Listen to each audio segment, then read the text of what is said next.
अच्छा, दूसरा डिसऑर्डर जो हमने डिटेल से डिस्कस करना है वो है टर्नर सिंड्रोम। टर्नर सिंड्रोम में जो सेक्स क्रोमोसोम का नॉन डिसजंक्शन होता है और एक एक्स आता है जाइगोट में, यानी जो एग सेल होगा उसमें से एक्स शेयर नहीं किया जाएगा, और अगर वो स्पर्म सेल होगा तो उसमें से वाई शेयर नहीं किया जाएगा। इन इंडिविजुअल्स में या तो एक्स होना चाहिए था नॉर्मल फीमेल बनाने के लिए, या एक्स वाई होना चाहिए था, लेकिन यहाँ कंडीशन एक्स नॉट है, एक्स ज़ीरो, मतलब एक एक्स है, यानी एक गैमीट ने दूसरा सेक्स क्रोमोसोम शेयर नहीं किया। तो इस कंडीशन को कहते हैं टर्नर सिंड्रोम। चूँकि एक ही एक्स होता है तो इनकी बॉडी की अपीयरेंस फीमेल लाइक होती है, और इनका एबॉर्शन रेट है 1/18, और हर 6000 इंसानों में से एक टर्नर सिंड्रोम के साथ पैदा होता है। ये इसकी फ्रीक्वेंसी, यानी 18 इंडिविजुअल्स बने मदर की बॉडी में इस तरह के, तो उन 18 मदर्स में से एक के अंदर एबॉर्शन हो जाता है। नॉर्मल डेवलपमेंट से पहले ही बर्थ हो जाती, प्री मैच्योर बर्थ जो सडनली हो जाए उसको एबॉर्शन कहते हैं। तो टर्नर सिंड्रोम में इंडिविजुअल्स में एक एक्स मिसिंग है और इनकी अपीयरेंस फीमेल लाइक है। इनके बॉडी के फीचर्स क्या होते हैं? इनकी बॉडी के फीचर्स में लिखा हुआ है कि these may be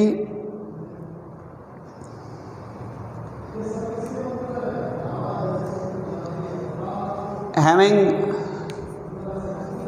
very little chances of survival during pregnancy and they may be aborted।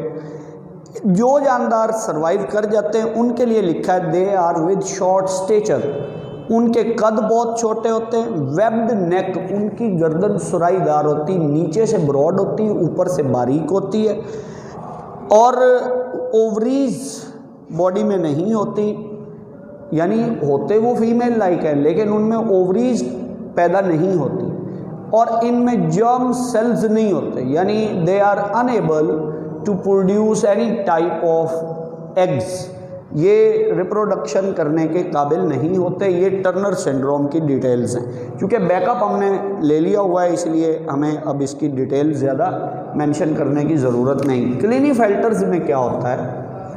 क्लिनीफेल्टर syndrome में वाई क्रोमोसोम के साथ एक्स क्रोमोसोम्स की तादाद नॉर्मल नहीं होती। अब चूंकि इनमें एक्स वाई या एक्स वाई सिचुएशन होती है और ये नॉन डिसजंक्शन ड्यूरिंग एग को ही शो कर रहा है या रेप्लिकेशन एरर को शो कर रहा है, या दोनों में मियोसिस 1 मियोसिस 2 में नॉन डिसजंक्शन हो जाए तो एक्स की तादाद एक से बढ़कर 2-3 हो सकती है, और या दोनों सेल्स में नॉन डिसजंक्शन हो जाए, यानी एग भी ऐसा है जिसमें एक्स हो और स्पर्म भी ऐसा है जिसमें एक्स वाई हो और जाइगोट बन जाए। ये देखो, एग ऐसा है जिसमें दोनों एक्स हो और वाई अकेला है, या एग ऐसा है जिसमें एक्स और स्पर्म ऐसा है जिसमें एक्स वाई दोनों हो, तो ये एक्सप्लेन हो जाएगा ये सिचुएशन। लेकिन ये सिचुएशन एक्सप्लेन नहीं होगी। ये कैसे एक्सप्लेन होगी? मसलन ये तो आ गया एग में से, तो ये x2 कहाँ से आए? स्पर्म से। स्पर्म में तो एक वाई होता है वहाँ, यानी जब x डुप्लीकेट हुआ और उसका जो साथ एडिशनल मेंबर बना डुप्लीकेटेड क्रोमोसोम में, वो मेटाफेज 2 में एनाफेज 2 में सेपरेट नहीं हुए और वो दोनों x स्पर्म में आ गए बजाय y के। तो पहला नॉन डिसजंक्शन हो गया, y अलग हो गया, लेकिन मेल के दोनों x भी आ गए। तो ये इस तरह से एक्सप्लेन होंगी ये डिटेल्स। क्लिनीफेल्टर सिंड्रोम के जो इंडिविजुअल्स हैं इनमें 47 क्रोमोसोम्स होते हैं आमतौर पे, यानी XXY होते हैं, या 48 भी हो सकते हैं। ये मेल होते हैं, फिनोटिपिकली मेल, यानी अपीयरेंस वाइज ये मेल होते हैं, but they have enlarged breasts, इनकी ब्रेस्ट्स फीमेल लाइक होती हैं, टेंडेंसी टू टॉलनेस, इनके कद ज़्यादा होते हैं, ओबेसिटी, इनमें मोटापा होता है, टेस्टीज स्मॉल होती हैं, लेकिन इनमें जब इजैकुलेशन होती है यानी वो सीमन पैदा करते हैं लेकिन उस इजैकुलेशन में उसमें स्पर्म्स मौजूद नहीं होते और इनमें less developed secondary sex characters होते हैं, इनकी body male like normal male like develop नहीं हो पाती। ये सिचुएशंस हैं जो नॉन डिसजंक्शन से रिलेटेड हैं। इसके साथ एक लाइन लिखी हुई है क्लिनीफेल्टर के नीचे, उसे क्लिनीफेल्टर से मिला के, क्लिनीफेल्टर नहीं समझना, वहाँ लिखा हुआ है males with 48 chromosomes, 44 autosomes triple XY with 49 chromosomes, 44 autosomes with tetra XY and with 47 chromosomes, 44 autosomes XYY are also observed. वो केसेज यहाँ ये जैकब्स में और मेटा फीमेल वगैरह में मेंशन किए हुए हैं, ये अलग हैं। क्लिनीफेल्टर्स का दूसरा जो नीचे पैराग्राफ है वो अलग से है। अब हमारे इस पोर्शन की सेल साइकिल की लास्ट डिस्कशन है, तो हमने सेल्स की सेलुलर लाइफ साइकिल की डिटेल्स देखी। इसकी लास्ट डिस्कशन है सेलुलर डेथ। सेल अपने आप को डुप्लीकेट कैसे करता है, अपने जैसे सेल्स कैसे बनाता है, ये हमने सीखा डिटेल से। सेल जब अपनी नॉर्मल लाइफ स्पैन पास कर लेता है तो उसकी डेथ का अमल कैसे होता है। जाहिर है अगर लाइफ इतनी रेगुलेटेड है, डिवीजन इतनी रेगुलेटेड है, तो सेलुलर डेथ के बिहाइंड भी कोई ना कोई फिनोमिना होंगे जो सेलुलर डेथ को रेगुलेट करेंगे। सेल डेथ की दो किस्में, एक को हम कहते हैं programmed cell death, that is called apoptosis. Apoptosis is programmed cell death. Cell की वो डेथ जो एक प्रोग्राम के तहत हो, एक ख़ास सेलुलर कंट्रोल के अंडर सेलुलर डेथ हो, तो इस डेथ को एपोप्टोसिस कहा जाता है। एक दो बातें हैं इसके बिहाइंड। हर सेल में डिवीजन की एक ख़ास तादाद होती, डिस्कस हुआ, उसकी कुछ बेसेस हैं वो फिर कभी डिस्कस होंगी।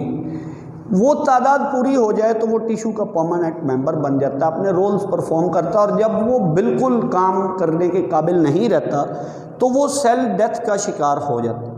वो सेल जो नॉर्मल फंक्शंस परफॉर्म ना कर रहा हो, या उसमें बहुत ज़्यादा डैमेज हो चुका हो, उसके ऑर्गेनेल्स ख़त्म हो गए हों, या वो बिल्कुल अब टिश्यू के अंदर कोई पॉजिटिव रोल प्ले नहीं कर रहा, तो क्या होता है, उस सेल को टिश्यू में ज़िंदा रखने के लिए नेबरिंग सेल्स जो उसके साथ इंटरेक्शन कर रहे होते हैं, जो उसको लाइफ सिग्नल्स दे रहे होते हैं, वो लाइफ सिग्नल्स अब डेथ सिग्नल्स में बदल जाते हैं। उस सेल को बाकायदा टिश्यू के दूसरे मेंबर्स इन्फॉर्म करते हैं that now there is a time to undergo a suicide, कि अब ये ख़त्म करो, ख़ुद को ख़त्म कर दो, यानी कि परामर जा हुन ख़त्म हो जा। लाइफ सिग्नल्स कितने ज़रूरी हैं ज़िंदगी में। आपके इर्द गिर्द से अगर आपको लाइफ सिग्नल्स मिल रहे हैं तो आप तरक्की करते हैं, आप कोशिश करते हैं, आप बेहतर बनने की कोशिश करते हैं। और अगर वो लाइफ सिग्नल्स ख़त्म हो तो क्या होगा, अब आप मायूस हो जाए। सेल्स टिश्यूज़ के अंदर इसी अमल से गुजरते हैं। नेबरिंग सेल्स ऐसे सेल्स को डेथ सिग्नल्स देते हैं। डेथ सिग्नल्स के आने पर या सेल्स के स्ट्रक्चर्स के डैमेज हो जाने के बाद, जब वो टिश्यू में कोई ख़ास रोल प्ले ना कर पा रहे हों, तो सेल्स एक ख़ास तरीके से ख़ुद को ख़त्म कर लेते हैं। इसे सुसाइडल सेलुलर डेथ भी कहा जाता है। इसमें तरतीब क्या है कि सेल के अंदर पहले बल पड़ना शुरू होते हैं। ये देखो, ये एक सेल है जो प्रॉपर फंक्शंस कर रहा था और ये उसके ऑर्गेनेल्स हैं। सबसे पहले जब डेथ सिग्नल आते हैं तो दिस सेल अंडरगोज माइल्ड कॉन्वोल्यूशंस, ये अपने आप को फोल्ड करना शुरू करता है और इसकी मेम्ब्रेन ऐसे फोल्ड होने लग जाती है। फिर क्रोमैटिन कॉम्पैक्शन शुरू होती है, क्रोमैटिन मटेरियल कॉम्पैक्ट होना शुरू हो जाता है, इसे कहते हैं हम क्रोमैटिन कॉम्पैक्शन।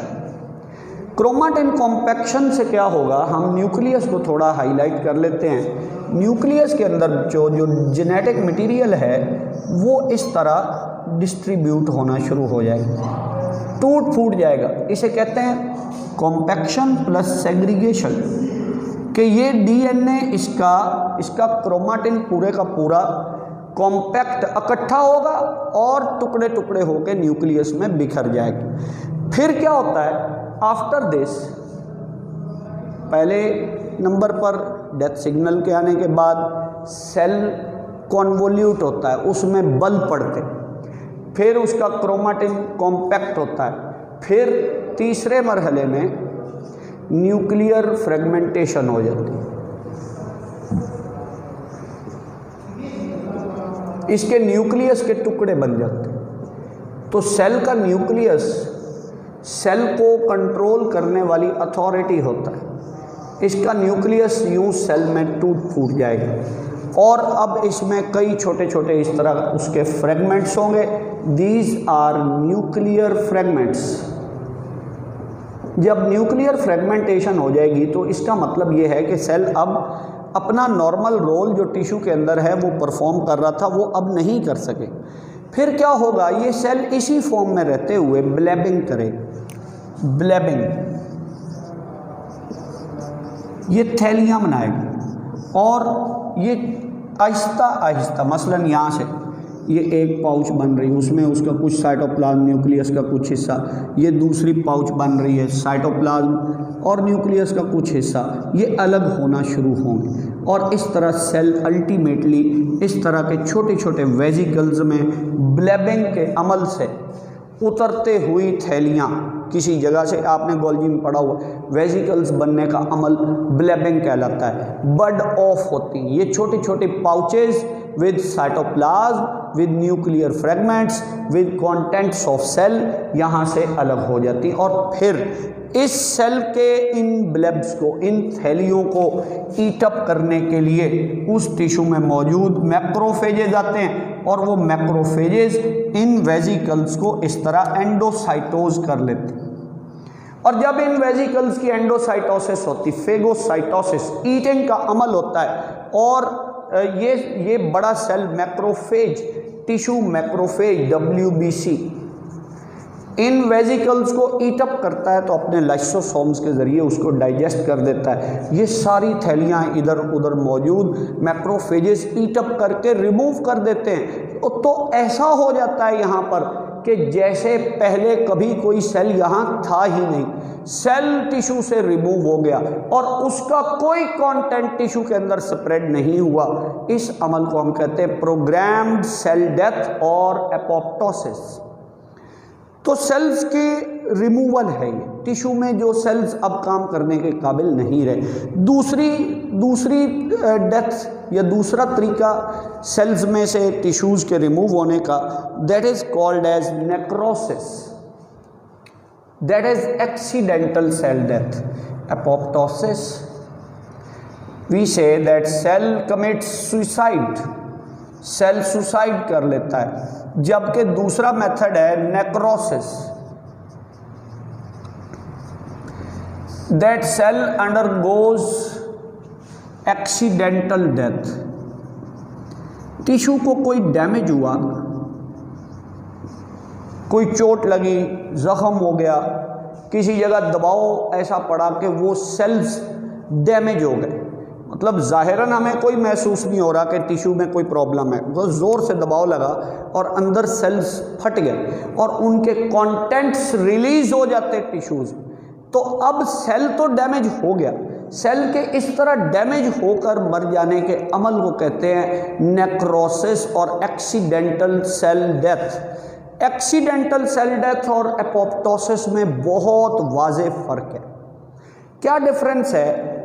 एपोप्टोसिस में जो सेल का कोई कंटेंट टिश्यू में रिलीज नहीं होता किसी भी सूरत, क्योंकि वो वेजिकल्स बन के अलग होते हैं वहाँ से और उन वेजिकल्स को उस टिश्यू में मौजूद मैक्रोफेजेस ईटअप करके रिमूव कर देते हैं, मुस्तकिल ख़त्म कर देते हैं। जबकि नेक्रोसिस से गुजरे हुए सेल के कंटेंट्स टिश्यू में रिलीज हो, वो वहाँ मौजूद रहेंगे और हो सकता है वहाँ इन्फेक्शंस की वजह बने, हो सकता है वहाँ इन्फ्लामेशन करना पड़े।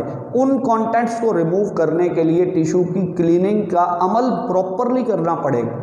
तो ये दो किस्मों के तरीके हैं जिनसे सेल्स टिश्यूज से रिमूव हो जाते हैं। These methods are called as processes of cell death, apoptosis, program death and necrosis that is accidental death. So इस टॉपिक में सेल साइकिल में हम सीखते हैं कि सेल अपने आप को रेप्लिकेट कैसे करता है, एक लाइफ का यूनिट है ये खुद को कैसे अपने जैसे नए सेल्स में बदलता है, लाइफ कैसे कंटिन्यू करती है, और सेक्सुअल और एसेक्सुअल रिप्रोडक्शन की बेसिस क्या है। माइटोसिस एसेक्सुअल रिप्रोडक्शन की बेस है, बगैर जेनेटिक कंटेंट को छेड़े, उसमें किसी किस्म का रिकम्बिनेशन किए बगैर जब सेल्स अपना जेनेटिक कंटेंट डॉटर सेल्स में शिफ्ट करते रहते हैं और बड़ी तादाद में progeny cells means offspring cells अगली नस्ल के सेल्स पैदा करते हैं, तो उस डिवीजन को माइटोसिस